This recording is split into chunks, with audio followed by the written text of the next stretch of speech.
why not record, but also I think it's really good if you do like the more comfortable the setting is, the less you kind of see yourself on your phone or whatever. Like, the more you can, I mean, I think what's really good is just having like an icebreaker type of things, like in the very beginning. Like, let's just get the weirdness out. Let's get the jitters out. No, literally, find a way to get the jitters out. And then the more you talk, obviously you feel yourself getting more comfortable. Yeah, it's true. Like, I mean, that's how it was when I had to sing. Like, I need to do my best, get those jitters out before I had to get the meat out, you know, like really, you know, lock in. Yeah. So I feel like it's just kind of similar to like talking to you, just kind of for a minute, you know what I mean? Yeah, that's the flow state. That's what we were talking about upstairs, getting into flow state. But what were you just saying? I want to get this. So I was saying, like, a lot of times in this modern society where we live, whether it's a business networking or a social networking, I feel like so many people, it's just, they have to share how busy. What do you know? Oh, I'm so busy. I got this going on. I got this going on. I got this. I'm busy. And I think that's wonderful, but I feel like they're equating their value. Like, oh, you're not as valuable if you don't have all this going on. If you're not busy, running, going. But it's like, I'm in a different season. Maybe that's what it is. Yes, it is. That's but what it is. For me, I feel like I don't want to have shame or feel less than, because I'm in a place of rest. I'm in a place of sitting at his feet. I'm in a place of so good. It's your season. Healing myself. You know what I mean? I just feel like we undervalue everything Jesus told us to do and be, which is to come into my rest. The stillness, the peace, the joy. The good stuff. You know, like just enjoying each other. Like yesterday I just took a day and I spent time with a friend of mine, and we just laughed and we just enjoyed, and we went thrifting. Like, we just had such a beautiful day, and we ate, broke bread together, however you want to say. Like, it was just so beautiful. There was no alcohol, no drugs involved. I mean, it was just pure on. No drugs. No drugs going on. But it's like that, just life, just goodness, just simplicity. Yeah. Like, sometimes I think we undervalue, whether it's the Martha and Mary, right? Yes. We all want to be the Marthas. The dishes is Martha, and then resting at the presence of God is Mary. Right. Yes. But I feel like our society only values the busyness. Right. But I feel like there's so much that can come out of the stillness. I feel like also I might try to look for the stillness in other ways. Like, almost like we look for a way of, because you just mentioned drugs too, it just makes my brain go, how much better would it be with drugs? Anyway, that's another conversation for another day, folks. Anyway, No, I'm just kidding. No, I'm just saying, because it's like when you think about it, people are so go, they find their value in that so much that, like, they almost don't know how to not be that way unless they do something like drugs or like alcohol, a glass of wine or something, having sex or whatever the heck it is. Like, they literally need something to stimulate them. To literally, like, they can't just do it themselves. They literally need a stimulant or something. So this is Not what is what I tell my clients, because they'll call me and they have the helicopters. They got it, okay?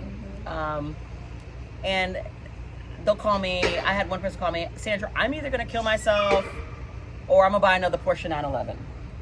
And I'm like, sir, relax. You're not gonna do either of them. I used to sell him BMW, so I was like, relax. I sold him several BMWs. He helped me a lot in my business. He made me number one. But when he called me and he said that, I said, look, just relax. I created a board game. Let's play the board game. Let's get out of your head for a little bit, dude. Like, you've made yourself dizzy, right? Busy will make yourself dizzy, all right? Yeah, that's a good way to put it. And one thing that I learned, and he played the game. It was a 7-minute game, 3 minutes. He refused to answer any questions or do the 5 senses Yago exercises. He lost the game in 3 minutes, cussed me out really, really bad. A lot of bad words. Hung up in my face. But he called me back a couple hours later. He's like, you know what, Sandra, I realized this is probably why my kids don't let me see my grandkids and my wife is trying to leave me.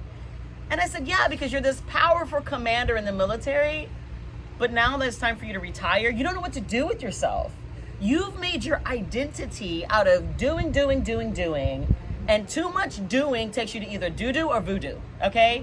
We have to learn to go back to stillness and being okay and being in peace, because the Prince of Peace meets us in stillness. He has a still soft voice, and it requires us to, I say repentance is the reset button.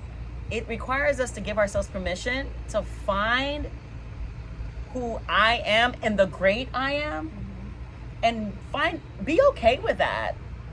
Not accomplishing more, sir. I get it. You did all this tours and you saved so many people and you shot, so you did all that. Okay, good job. But guess what? Now you're in a season of retirement, and all you're thinking about now is killing yourself or buying another Porsche 911, right? But look at the relationships, the things that have eternal value. So I broke down to him eternal value, which is core level. There's permanent value, is what you do with your brain. It's just good. You write books and you have all these military badges or whatever. That's good job. But then you have the temporary temple value. I wrote it on your birthday gift. Temporary, permanent, eternal. The I'm okay, the I choose to be okay. I choose the best right now. I choose to rest in the best right now. I love the best right now. And then that makes a powerful force. That gives us an authority that dead things, dead presidents, and dying people will make you feel dead on the inside. So that's why people run to extra stimulants, because they've stared at, remember I told you, whatever you focus on, you feel, function, and flow in. So if you stare at this dead people long enough, all of a sudden you're like, what's the point? You feel what you focus on. So that's why it's good to be around people that make you feel alive, that make you feel loved, that make you feel accepted. Yeah, because I think the loneliest I felt in my life was when I had like the most friends or whatever. Because it was like, a lot of them, looking back now from high school, like they didn't respect me, they didn't love me or anything.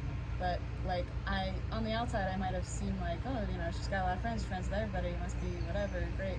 Must be great for her. And it's like, I mean, yeah, it's nice to get extra money on my birthday, extra. Besides that, it's kind of like, I love the honesty. Not really, because I'm giving so much of my time and energy. I'm investing so much of me into something that has no, I wouldn't even say like return, but it's like, in a way, like it's not beneficial, I guess. I don't know how to word that. I'm looking to say something else, but I don't know. No, but it makes sense what you're saying. Like, you're pouring yourself out, but you also need to be. I'm loving something that does not love me. Right. That, Right. like, they don't have anything to pour in your cup.